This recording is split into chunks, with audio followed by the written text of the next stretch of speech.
UPSC Prelims PYQ സീരീസിൻ്റെ 10ാമത്തെ പാർട്ടാണ്.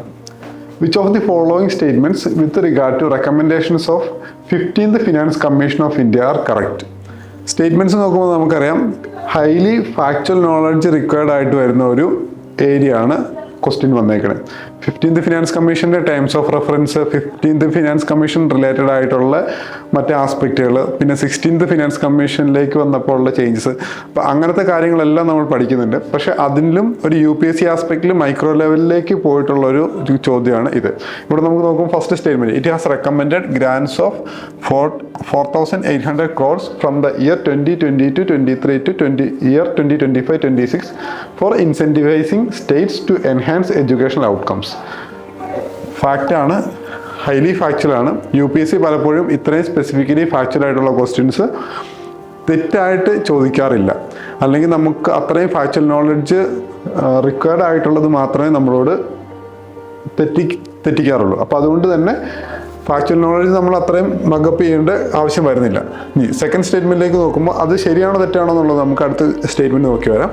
45% of the net proceeds of union taxes are to be shared with states. Vertical devolution എന്ന് പറയുന്നത് 45% ആണെന്നാണ് പറഞ്ഞിരിക്കുന്നത്. നമുക്കറിയാം 15th ഫിനാൻസ് കമ്മീഷൻ്റെ ടേംസ് ഓഫ് റെഫറൻസ് പ്രകാരം 41% ആണ് എന്ത് വെർട്ടിക്കൽ ഡെവല്യൂഷൻ്റെ ഷെയർ, സ്റ്റേറ്റുകളുടെ ഷെയർ എന്ന് പറയുന്നത്. 45% എന്നുള്ളത് തെറ്റാണ്.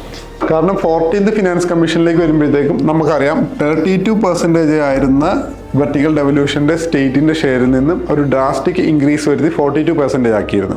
അത് 15th ഫിനാൻസ് കമ്മീഷൻ റെക്കമെൻഡേഷൻ പ്രകാരം 42% എന്നുള്ളതിൽ നിന്ന് 1% കുറച്ച് 41% ആക്കുകയാണ് ചെയ്തത്. അല്ലാതെ 45% എന്നുള്ളത് ഫാക്ച്വലി റോങ് ആണ്. ഇത് നമ്മൾ 15th ഫിനാൻസ് കമ്മീഷൻ പഠിക്കുമ്പം ഏറ്റവും ബേസിക് ആയിട്ട് അറിഞ്ഞിരിക്കേണ്ട ഏറ്റവും കോർ ഫാക്ച്വൽ ഇൻഫർമേഷനാണിത്.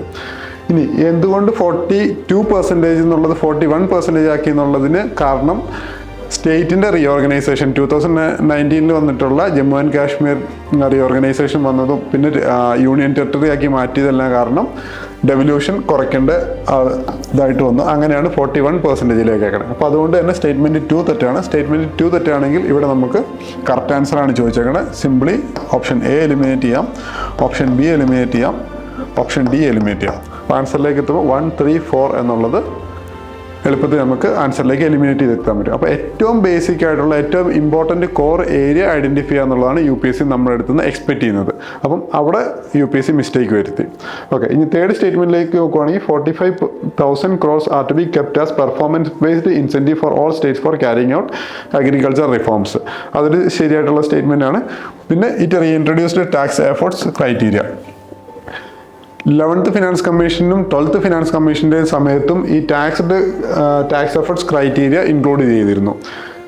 കാരണം ഇപ്പം അതിന് വീണ്ടും റീഇൻട്രൊഡ്യൂസ് ചെയ്തിരിക്കുന്നത് 15th ഫിനാൻസ് കമ്മീഷനിലാണ്. 2.5% വെയിറ്റേജ് കൊടുത്തുകൊണ്ട് ടാക്സ് എഫേർട്ട് ഏറ്റവും ബെറ്റർ ആയിട്ട് അല്ലെങ്കിൽ ഏറ്റവും എഫിഷ്യൻ്റ് ആയിട്ട് ടാക്സ് കളക്ഷൻ നടത്തുന്ന സ്റ്റേറ്റുകളെ ഇൻസെൻറ്റിവൈസ് ചെയ്യാൻ വേണ്ടിയിട്ടാണ് ഈ എഫേർട്ടിനെ വീണ്ടും ഈ ക്രൈറ്റീരിയ വീണ്ടും ഫിനാൻസ് കമ്മീഷൻ റീഇൻട്രൊഡ്യൂസ് ചെയ്തത്. അപ്പോൾ അതുകൊണ്ട് തന്നെ 4th സ്റ്റേറ്റ്മെൻറ്റ് ശരിയാണ്. അപ്പം 45% എന്നുള്ളതാണ് ഇവിടെ തെറ്റായിട്ട് വന്നേക്കുന്നത്.